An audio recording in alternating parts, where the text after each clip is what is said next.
Hey everybody, Blink-182 right here.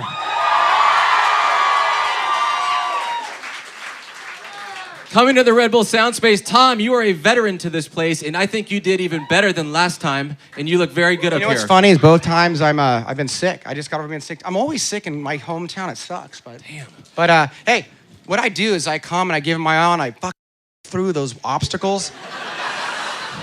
I fuck liver. Turn off his mic. Keep going. Keep talking. It'd be so good. I know if you have. I know it's true, but you know, you guys. Mark, so we're in this this space. It's very small here at KROQ. And when is the last time you remember playing something this small in terms of a venue?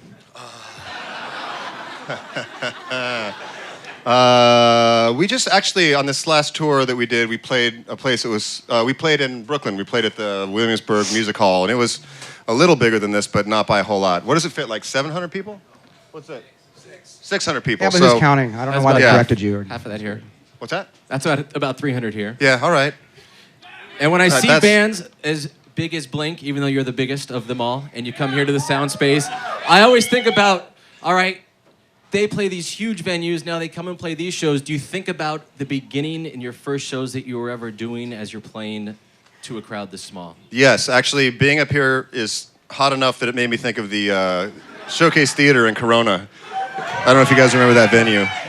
But you used to walk out of there and just throw all your clothes away and burn them. Well, you couldn't even burn them because they were so wet that it would just, fire doesn't even count.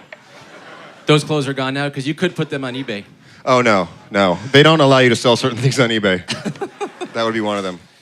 Tom, it's 10 years since this thing came out that I'm holding right here. Sir. The Untitled album. What is that? What's that square? It's a Frisbee. That's weird. Do they make those anymore? Nope. But I still have this one right here. I want to know, Tom, I'll go to you on this one first. What do you remember most about making this album when you were in the studio or before you went in? What do you remember most?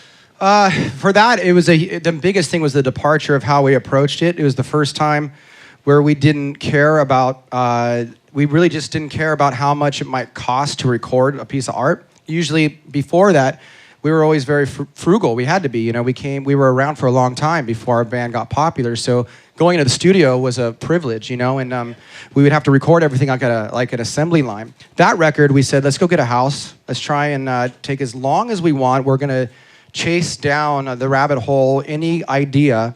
And even if we ended up not using it, and you know, but we tried it for weeks on it, it didn't matter. So it was just a departure to our environment, to our process, and it was a really healthy exercise.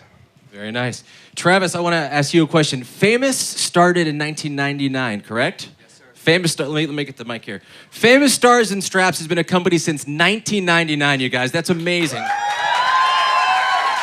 I recall when you had a first party for your company, and you're still the only owner of the company, and it still is doing awesome, and it's just so cool to see what you've done with that. But Blink played that first show. Was it a Riverside show, and what happened with police and all that? Yeah, I mean, I didn't have permits to open a store for one, so I just took over an abandoned building, called that my store, and then Blink-182 played. We shut down the entire Van Buren Boulevard. It was awesome. With no permits, anything, the cops came. It was awesome. And last couple things, because I know you guys got to go. You're doing a second show tonight. Anyone going to the Palladium tonight? I will see you there. Objection. Asked and answered.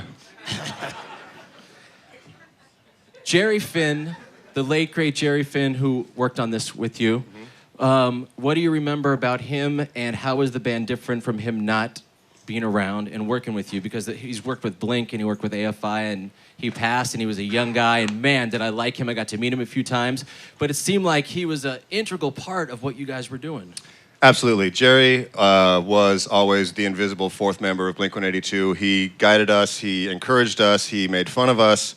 He was the most generous person with knowledge. A lot of producers and a lot of engineers covet their recording secrets and the way that they do things and the reasons that they do things because they feel like if they give it away, somebody's going to take it and not use them or whatever. But Jerry was always telling everybody, you know, this is why I'm mixing your guitar like this, and this is why we play some mics like this. And he also came from a punk rock band. He grew up playing in punk rock bands, and then he went to engineering school. So not only did he know all the technical prowess of how to correctly compress a snare drum, but he also knew what worked as far as songs. And he was really a great sounding board for all of us, because the three of us are very different people, and Jerry would come in and know how to get the best performance out of Tom and have Tom get what he needed out of certain songs, and same with me and Travis. And he just spoke a language that we all really respected, and the world's a lot poorer for not having him here. And on that note, here's what we're gonna do. We're gonna end it right here, but Tom, Travis, and Mark, three guys in this band, all of us in this room have grown up with Blink-182. That's fair to say, right?